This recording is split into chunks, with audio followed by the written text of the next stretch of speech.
كما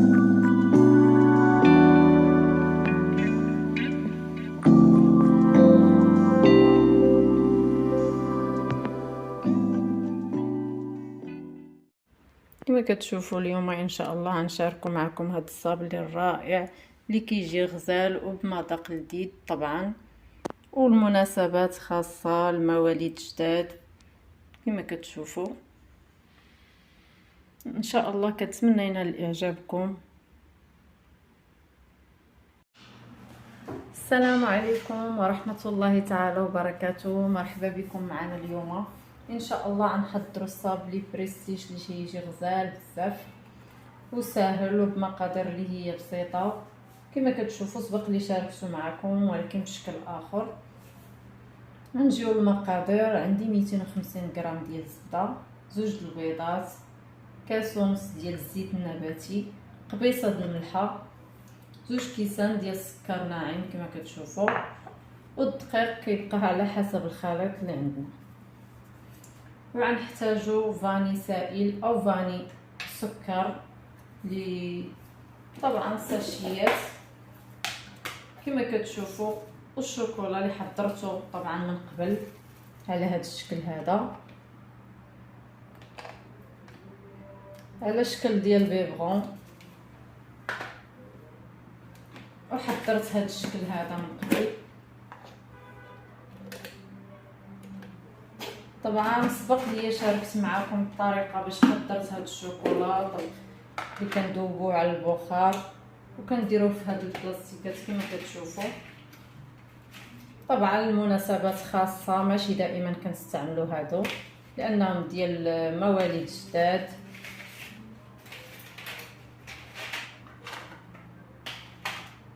وباش نبسط لكم الطريقه كما كتشوفوا، انا خديت هنايا شوكولا بيضاء وضفت لها قطيره ديال السيرو احمر باش عطاني هذا اللون اللي كتشوفوا، اللون الوردي.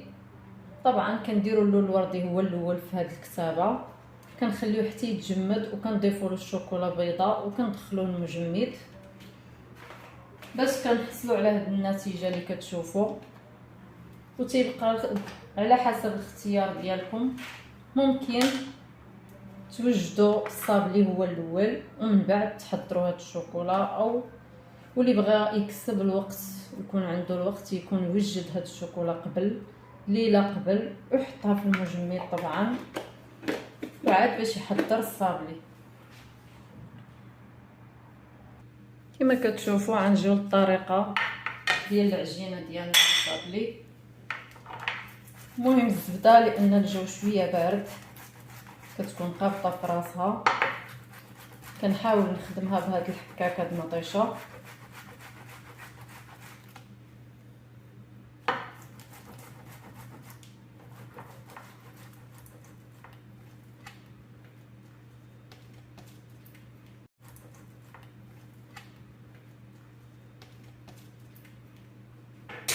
باش نحصل على هاد النتيجه.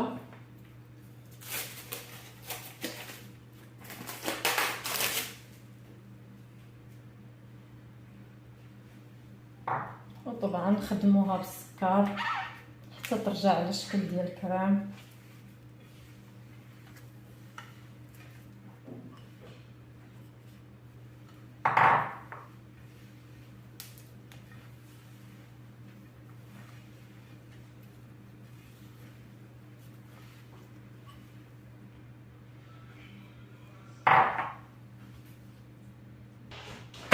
من بعد ما خدمنا الزبده والسكر زيدوا القبيصه د الملحه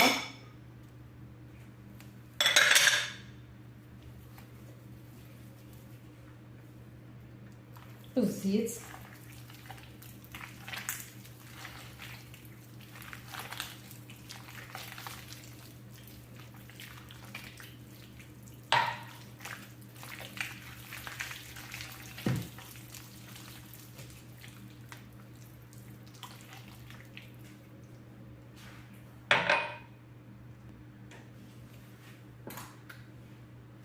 ديروا واحد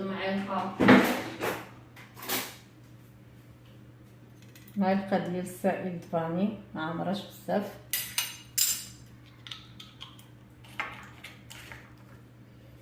والبيض.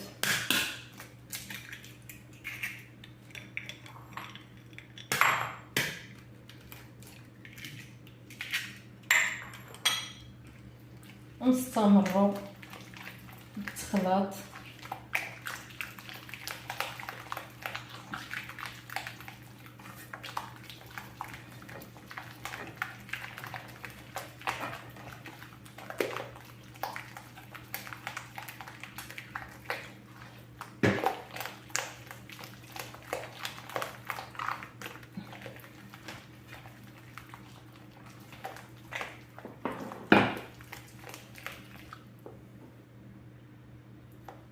وطبعا دابا نضيفو الطحين.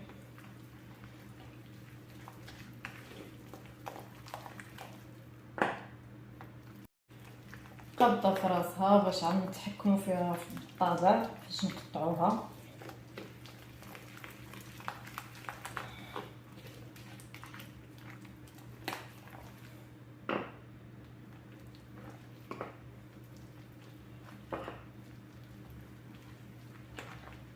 غنستمروا حتى نجمعوا العجينه ديالنا. كما كتشوفوا الطريقه اللي كنجمعوا بها العجينه، طبعا ما كندلكوهاش، يعني كنبقاو نحاولوا نجمعوا داك الخليط بالطحين حتى تنحصلوا على هاد العجينه اللي ماشي كتلصق كما كتشوفوا، وفي نفس الوقت نقدروا نبسطوها بالدلاك.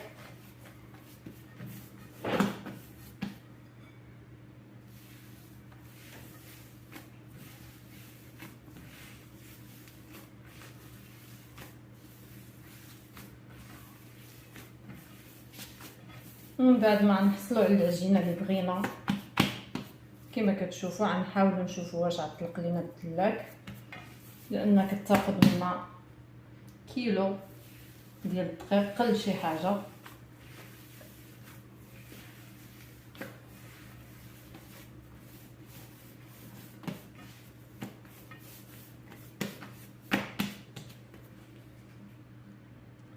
كما كتشوفوا غنقسم العجينه ديالي على زوج وغندخلها للثلاجه،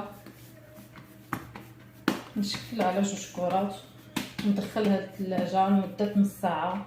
ومن بعد نجيكم للطريقه. طبعا نديروها في شي بلاستيكه او نحطوها في الصحن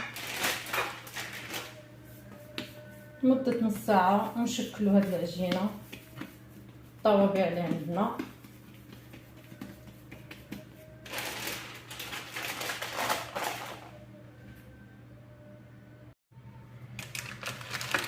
كما كتشوفوا من بعد ما دازت نص ساعه المكانه على هاد العجينه ديالنا في المجمد في الثلاجه طبعا لتحت، كنخدموا هنا بلاستيك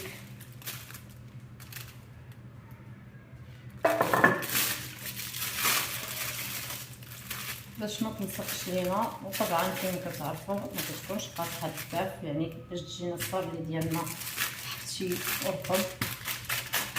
غنحاولوا نخدموا بهذه الطريقه لان العجينه ما كتكونش الاستيك بحال ما كنعرفوا، يعني فيها الزبده تقدر تقطع علينا، يعني نحاولوا معها بهذا الشكل.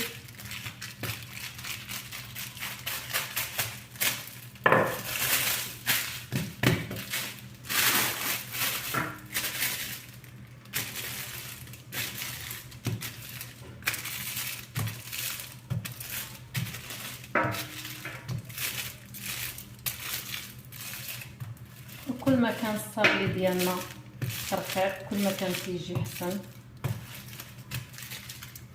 كيجي طبعا عاد واحد المنظر اللي هو هزال.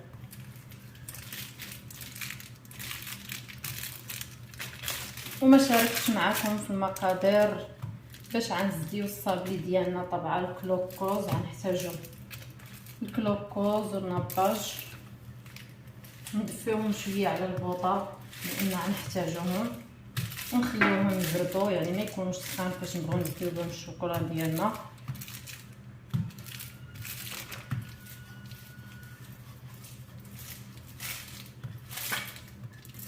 وفاش كنكونوا كنشريو الطوابع اللي كنشنا او لي مول ديال الشوكولا. طبعا نشريو معاهم القطعات ديالهم اي شكل خديناه ديال الشوكولا ناخذوا مع هاد الطوابع اللي كتشوفوا.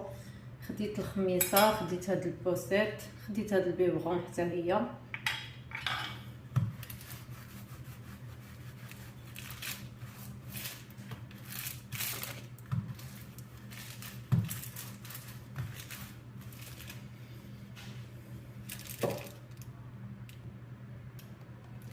كما كتشوفوا العجينه ديالنا من بعد ما بسطناها على هذا الشكل في البلاستيك كتجي هذا هو السمك ديالها.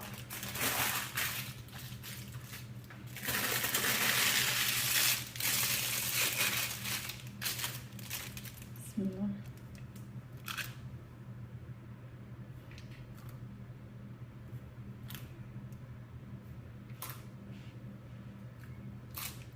والله باش ديروا نفس القياس اللي بغيتو نتوما، ولا بغيتو تكتبوا الوقت تقدروا تصايبوا الشوكولا هو الاول وتحتفظوا به في المجمد الوقت اللي بغيتو توجدوا الصابلي.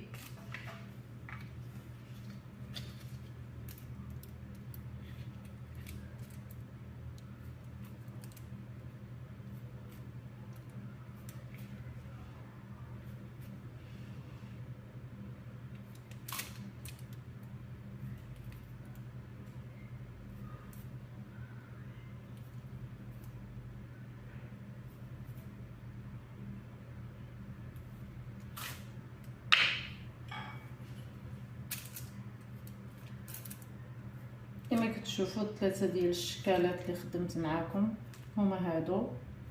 بغي نشارك معاكم التفاصيل.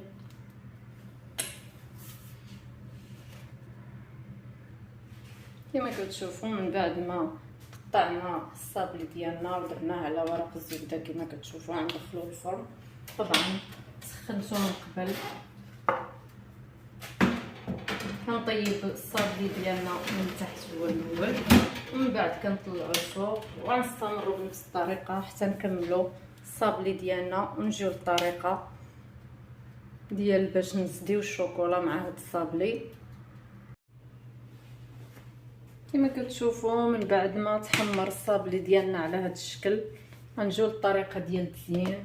وغنحتاجو كما قلت لكم من قبل الكلوكوز. عندي هنايا 2 معالق ديال الكلوكوز ومعلقه ديال الناباج دفيتهم على نار هاديه باش نحصل على هاد النتيجه باش ما يجيني صعيب في التلصاق.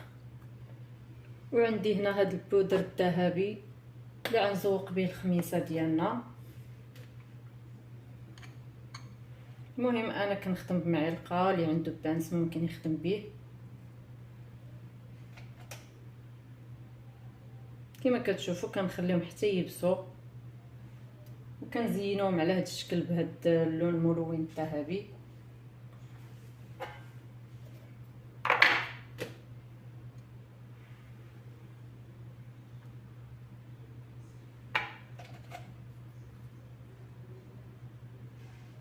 غنستمروا بنفس الطريقه حتى نلصقوا كاع الحلويات اللي عندنا او الصابلي. المهم نحاولوا ما نكثروش من هذا الكلوكوز باش ما يجيناش ملصق بزاف. كما كتشوفوا الشكل. وعندنا هاد البوسيط حتى هي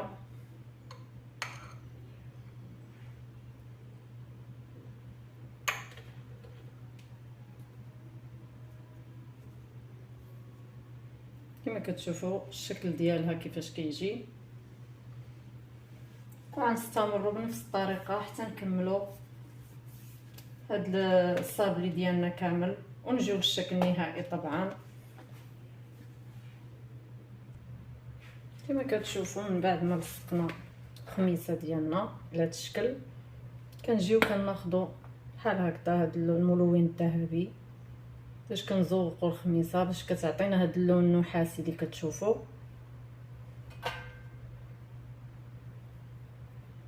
يعني نحاولوا ما نكثروش باش تعطينا شكل زوين.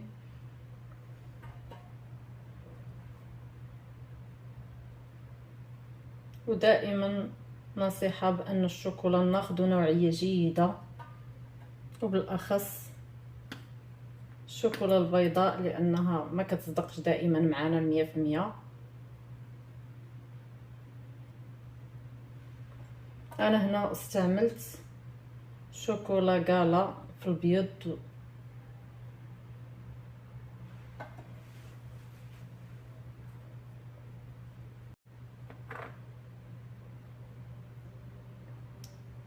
وكيبقى اختياري هاد اللون النحاسي او اللون الفضي على حسب الذوق ديال كل واحد.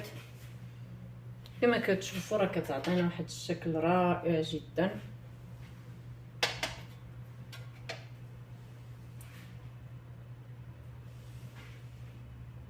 وطبعا بحال هاد الحلويات كنصنعوهم في مناسبات خاصه، والخميصه ممكن نديروها في الاعياد في اي مناسبه.